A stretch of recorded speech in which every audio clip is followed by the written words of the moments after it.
एक समय की बात है। प्रतिष्ठान नामक राज्य में विक्रमसेन नाम के राजा का राज्य था। यह राज्य गोदावरी नदी के तट पर स्थित था। विक्रमसेन राजा के पश्चात उसका अत्यंत पराक्रमी पुत्र त्रिविक्रमसेन गद्दी पर बैठा, जिसका यश दूर दूर तक फैल गया। एक दिन राजसभा में शांतिशील बौद्ध सन्यासी आया। उसने राजा को एक फल उपहार में दिया। राजा ने वह फल खुद न खाकर अपने खजांची को दे दिया। इस तरह बौद्ध सन्यासी प्रतिदिन दरबार में आता और राजा को एक फल भेंट करता। राजा उस फल को प्रतिदिन अपने खजांची को दे देता। इस प्रकार 12 वर्ष का समय बीत गया। यह क्रम चलता रहा। एक दिन बौद्ध सन्यासी द्वारा दिया गया फल राजा के रक्षकों के हाथ से गिर गया।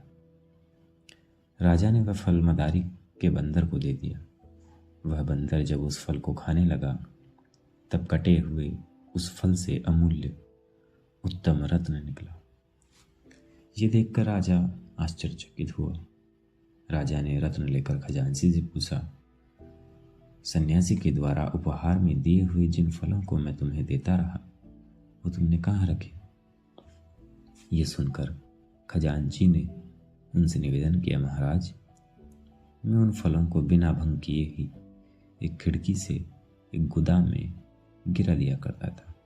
यदि आप आदेश दें तो उन्हें इस समय खोज कर ले आऊं।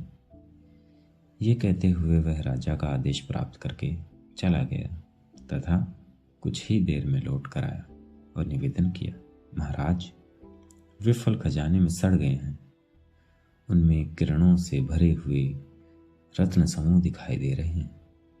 सुनकर राजा प्रसन्न हुआ तथा वे रत्न कोषाध्यक्ष को देकर राजा ने दूसरे दिन आए हुए उस बौद्ध सन्यासी से पूछा, हे सन्यासी, आप क्यों इस प्रकार धन खर्च करके नित्य मेरी सेवा कर रहे हैं? जब तक कारण नहीं बताओगे तब तक तुम्हारा फल ग्रहण नहीं करूंगा। तब सन्यासी राजा को एकांत में ले जाकर बोला, वीर, कोई साधना सहायता की अपेक्षा करती है, उसमें मैं तेरी सहायता चाहता हूं। ये सुनकर राजा ने वैसा करूंगा कहकर उनकी सहायता करना स्वीकार कर लिया। सन्यासी संतुष्ट होकर राजा से बोला, महाराज, आने वाली कृष्ण पक्ष की चतुर्दशी की रात्रि को महाशमशान में मेरे पास आना। वहां बरगद के पेड़ के नीचे मैं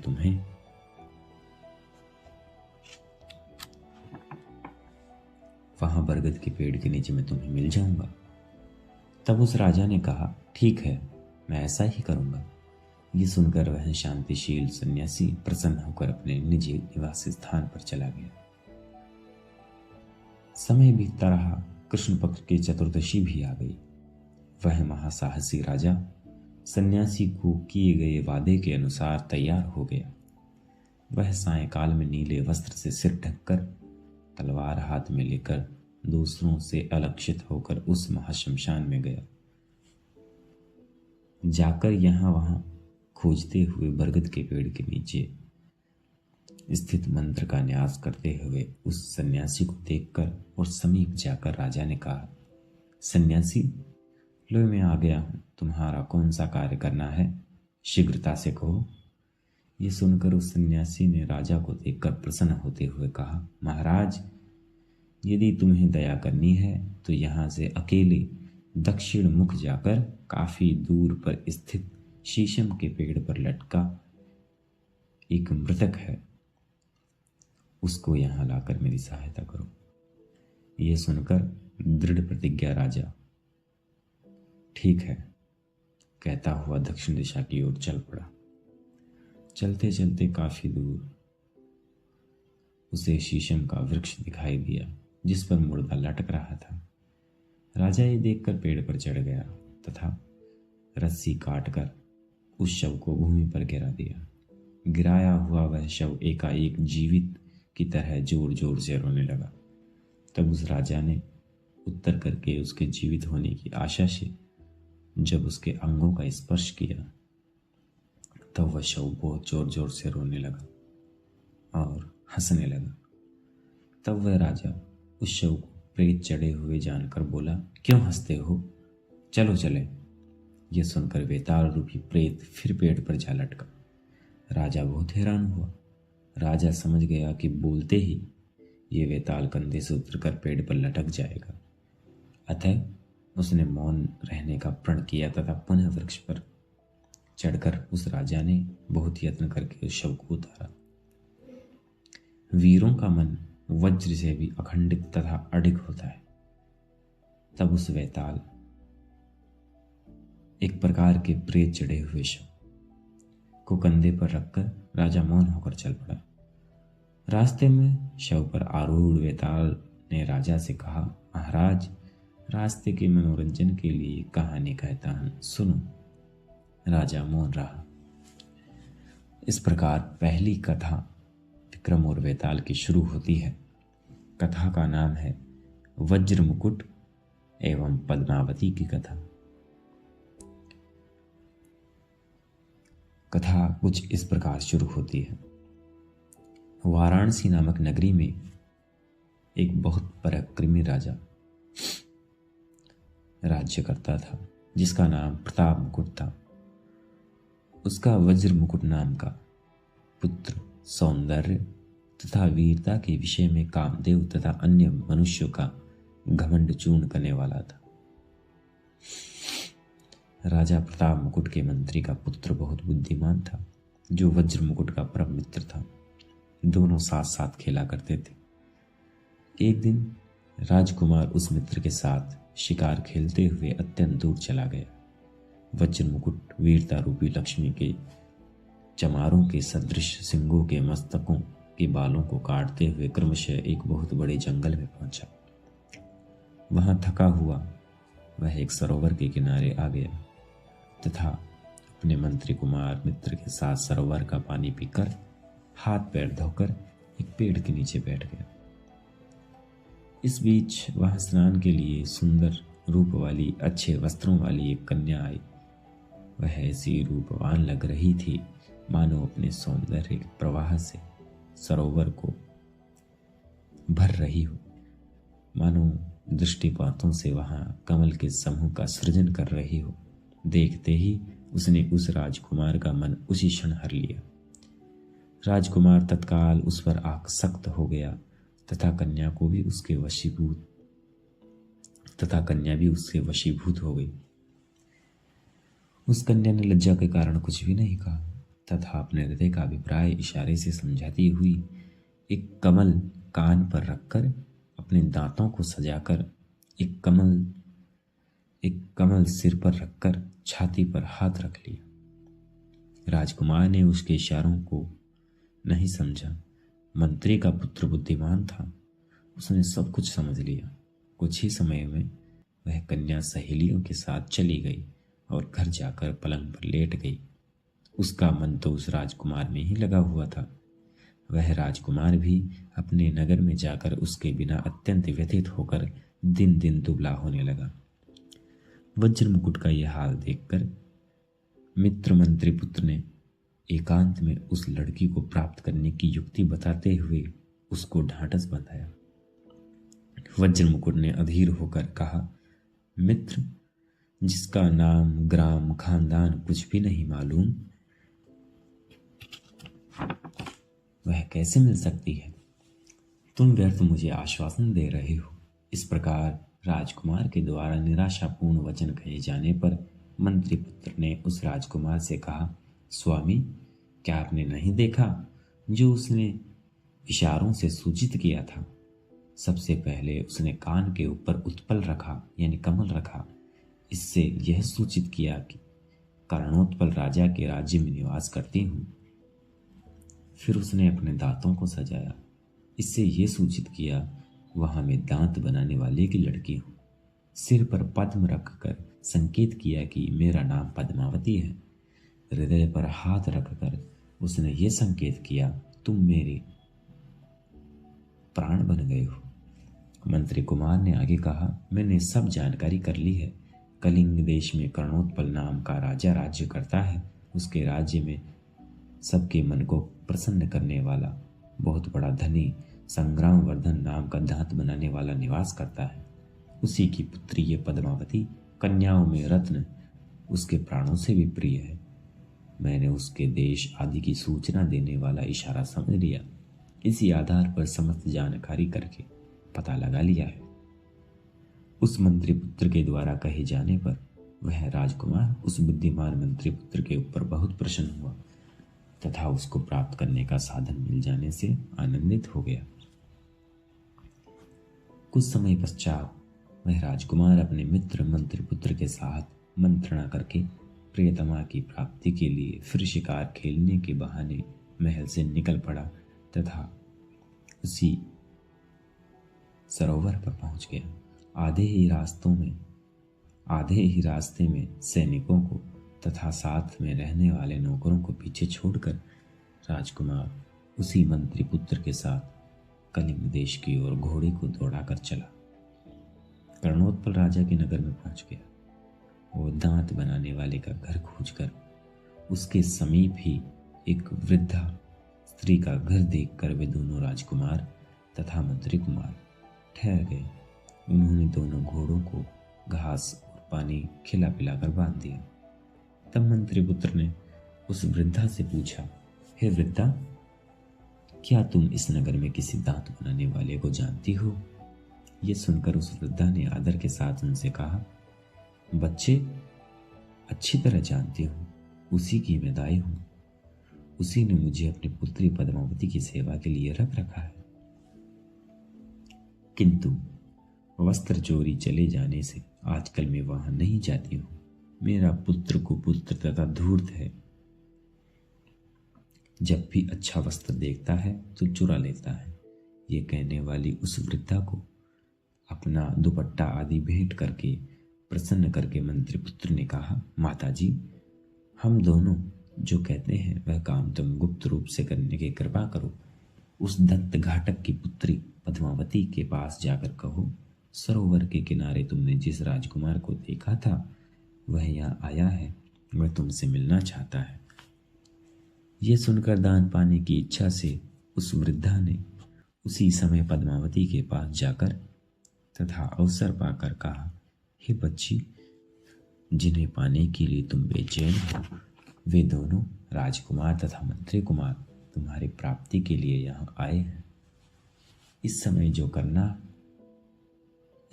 करना हो वह मुझसे कहो। ये सुनकर उस वृद्धा को उसने डांट फटकार कर तथा अपने दोनों हाथों में कपूर लेकर उसके दोनों गालों पर मारा। तब अपमान से दुखी उस वृद्धा ने घर आकर दोनों को आप बीती बताई। पुत्रों, देखो, मेरे मुंह पर उसके द्वारा ये अंगुलियों के चिन्ह छाप दिए गए हैं। उसके द्वारा ऐसा कहे जाने पर निराशा से दुखी उस राजकुमार को महाबुद्धिमान उस मंत्री पुत्र ने एकांत में ले जाकर कहा, मित्र, विषाद मत करो। रहस्य को छिपाती हुई उसने जो फटकार कर उसके मुंह में कर्पूर से सफेद 10 अंगुलियां रखी है, इससे यह सूचित होता है इस शुक्ल पक्ष में चंद्रमा वाली ये 10 रातें संगम के योग्य नहीं है। तब तक प्रतीक्षा करो। इस प्रकार राजकुमार को धैर्य बंधाकर उस मंत्री कुमार ने हाथ में स्थित सोने के कड़े को गुप्त रूप से बाजार में बेचकर उस वृद्धा के द्वारा उत्तम स्तर का भोजन बनवाया। इसके बाद दोनों ने उस वृद्धा के साथ भोजन किया। इस प्रकार 10 दिन बिताकर फिर जिज्ञासा के लिए उस मंत्री कुमार ने उस वृद्धा को पद्मावती के पास भेजा। पकवान और मिष्ठान खाने पीने से लुभाई हुई वृद्धा ने भी उसके अनुरोध से पद्मावती के निवास भवन में जाकर लौट आने पर उन दोनों को बताया। बच्चों, यहाँ से जाने के बाद कुछ देर में उसके पास बैठी थी। वह तुम्हारे बारे में सब कुछ समझ गई। उसने बिना बोले संकेत में अलता से भीगी हुई हाथ की 3 अंगुलियों को छाती में मारा। इस प्रकार अपमानित होकर उसके पास से मैं फिर लौट आई हूँ। ये सुनकर उस मंत्री कुमार ने उस राजकुमार को एकांत में कहा, मित्र, दूसरे प्रकार की शंका मत करो। अपनी छाती से उसने अलता से भीगी हुई 3 अंगुलियों के चिन्ह लगा दिए। इस चतुरता से उसने सूचित किया है कि ये 3 रातें रजस्वला होकर रहूंगी।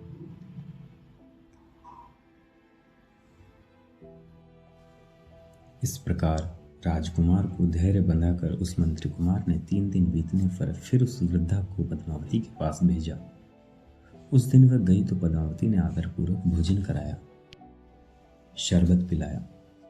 सायंकाल जिस समय वह घर आना चाहती थी उसी समय वहां बाहर में भयंकर कोलाहल हुआ। अरे अरे, ये मतवाला हाथी अपने निवास स्थान से छूटकर लोगों को कुचलता हुआ दौड़ आ रहा है।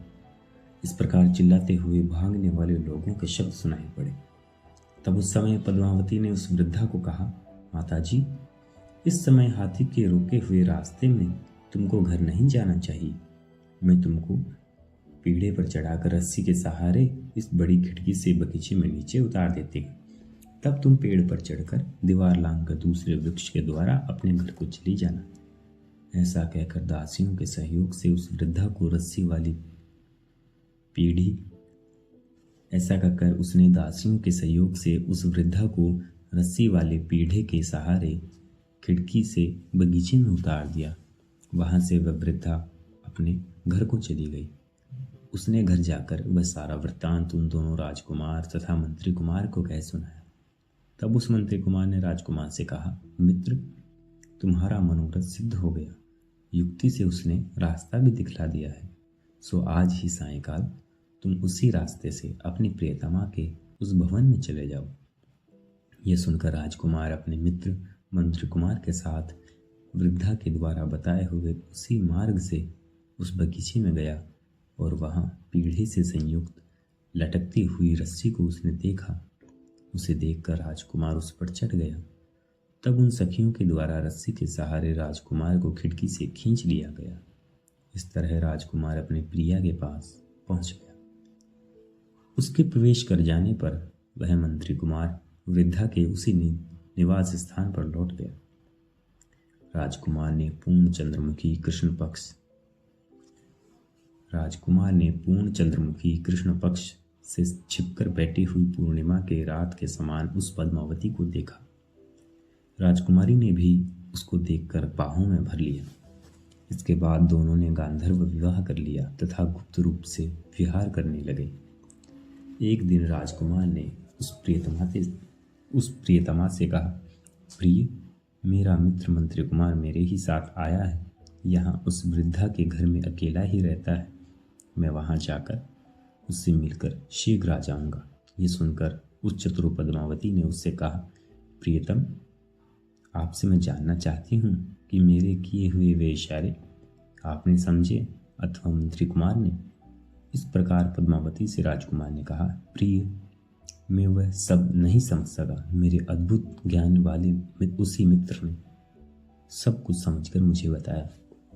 ये सुनकर उस सुंदरी ने कुछ सोचकर उससे कहा, पतिदेव, तो आपने ये अनुचित किया कि कई दिनों के बाद आपने मुझे उसका समाचार बताया। जो आपका मित्र है वह मेरा भी भाई है। उसका तो सबसे पहले तांबूल आदि के द्वारा मुझे सम्मान करना था। पद्मावती की अनुमति पाकर राजकुमार उसी रास्ते से रात में मित्र के पास गया और प्रियतमा की कही हुई सब बातें कह सुनाई। इस प्रकार उन दोनों की बातचीत करते ही वह रात बीत गई।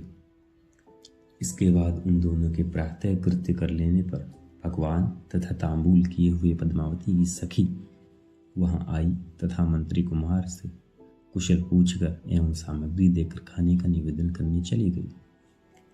साथ ही इशारे से राजकुमार से अपने मित्र के साथ भोजन नहीं करने का आग्रह किया एवं कहा, वह तुम्हारी प्रियतमा भोजन के प्रारंभ में तुम्हारे आगमन की प्रतीक्षा करती हुई बैठी है। ये कहकर उसी समय चली गई।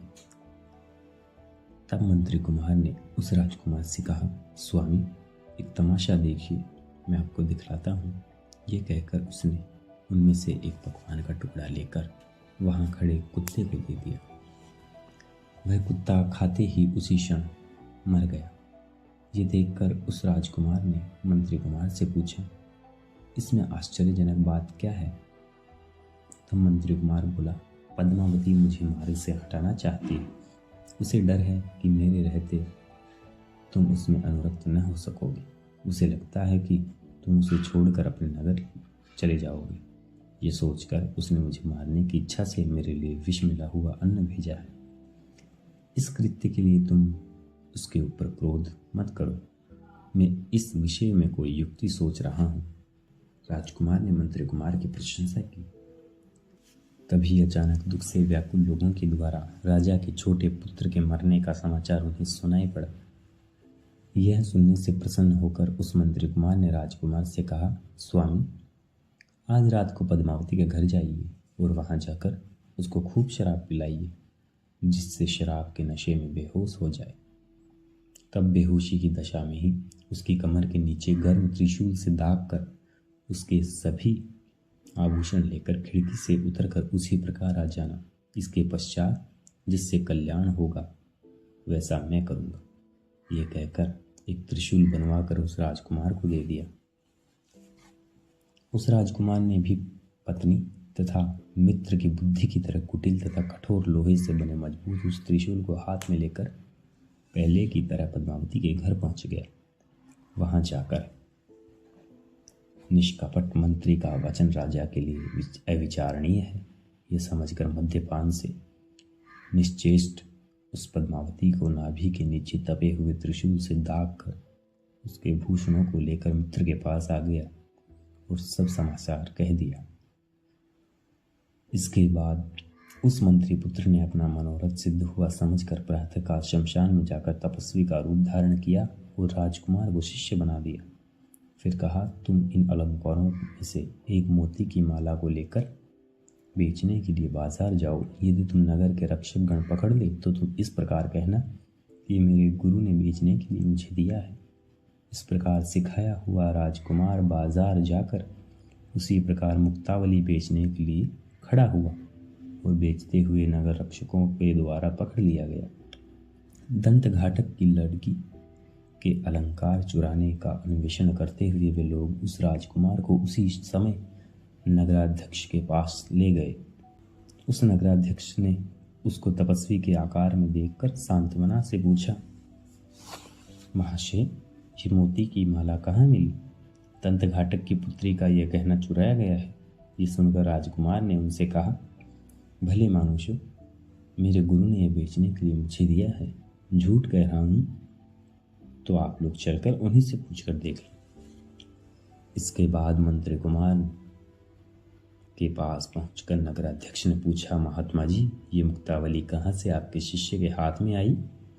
यह सुनकर धूर्त मंत्री कुमार ने उसको एकांत में ले जाकर कहा, महाशय, इस संसार में हमेशा यहाँ से वहाँ घूमता रहा हूँ।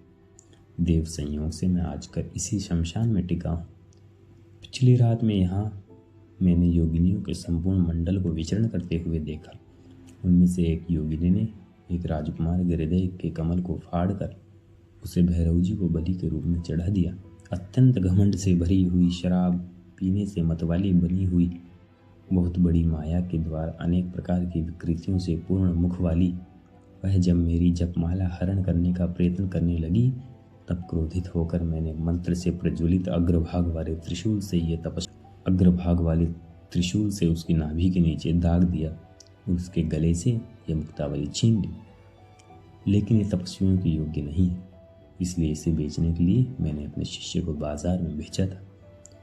ये सुनकर नगराध्यक्ष ने राजा के पास जाकर ये सब समाचार निवेदन कर दिया। राजा ने भी वह सब सुनकर और उस मुक्तावली को देखकर समझ लिया कि यह पद्मावती की ही माला है। राजा ने एक विश्वास पात्र दासी को जांच पड़ताल हेतु भेजा। दासी ने सत्य घटना बयान कर दी। पद्मावती ही योगिनी थी। उसकी नाभि के नीचे त्रिशूल का दाग लगा हुआ था। राजा रुष्ट हुआ, बोला, सत्य ही इस डाकिनी ने मेरे पुत्र को खा लिया है। ऐसा निश्चय करके राजा स्वयं उस तापस वेशधारी मंत्री पुत्र के पास जाकर उस पद्मावती का दंड पूछने लगा तथा उसके कहने के अनुसार उसके माता पिता के विलाप करते रहने पर भी नगर से निकाल भागने का दंड उसको दे दिया। नगर से निकाली हुई होने के बावजूद भी उस पद्मावती ने मंत्री पुत्र के कृत्य को जानकर अपने शरीर का त्याग नहीं किया। सायंकाल वे दोनों राजकुमार तथा मंत्री कुमार तपस्वी का वेश छोड़कर घोड़ों पर चढ़कर शोक में पड़ी हुई उस पद्मावती के पास पहुंचे और उसे घोड़े पर चढ़ाकर अपने राज्य में ले गए। वहां आकर राजकुमार उस पद्मावती के साथ अत्यंत सुख से रहने लगा। दंत घाटक, जो वन में हिंसक जानवरों द्वारा पुत्री को खाई हुई समझकर शोक से मर गया, उसकी पत्नी ने भी आत्महत्या कर ली। ये कथा कहकर वेताल ने उस राजा से पूछा, महाराज, दंत घाटक तथा उसकी पत्नी के वध करने का पाप राजकुमार, मंत्री कुमार तथा पद्मावती, इन तीनों में से किसको लगेगा? तुम बुद्धिमानों में श्रेष्ठ मालूम हो रहे हो। तुम इस विषय में मेरा संदेह दूर करो। यदि जानते हुए भी तुम सत्य नहीं कहोगे तो तुम्हारा सिर निश्चय ही 100 टुकड़ों में विभाजित हो जाएगा, और यदि सही उत्तर दोगे तो मैं तुम्हारे कंधे पर से फिर उस शीशम के पेड़ पर जा लटकूंगा। ऐसा कहने वाले उस वेताल को राजा त्रिविक्रमसेन ने प्रत्युत्तर दिया, योगेश्वर, तुम्हारे कहे हुए इन तीनों में से किसी को भी पाप नहीं लगेगा, केवल कर्णोत्पल राजा को वह पाप लगेगा। वेताल ने कहा, राजा का इसमें क्या दोष था? वे तीनों ही तो उसके करने वाले थे। हंसों के द्वारा धान खाए जाने पर क्या कौवे अपराधी होते हैं? राजा ने कहा, उन तीनों में कोई भी दोषी नहीं है। मंत्री पुत्र ने तो स्वामी के प्रति कर्तव्य किया, इसलिए वह निर्दोष है।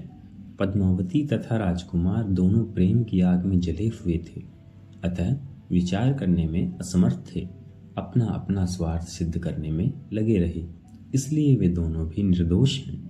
राजा तो नीति शास्त्रों में सुशिक्षित थे, धूर्तों का आचरण भी जानते थे, फिर भी प्रजा में गुप्तचरों के द्वारा सच्ची बातों का पता लगाए बिना ही उन्होंने बिना विचारे कार्य किया, इसलिए वही पात की है। ये सुनकर वेताल राजा की दृढ़ता की परीक्षा लेने के लिए माया के बल से उसी समय उसी शीशम के पेड़ पर जा लटका। राजा त्रिविक्रमसेन भी निशंक होकर फिर उसको लाने के लिए वहां चल दिया।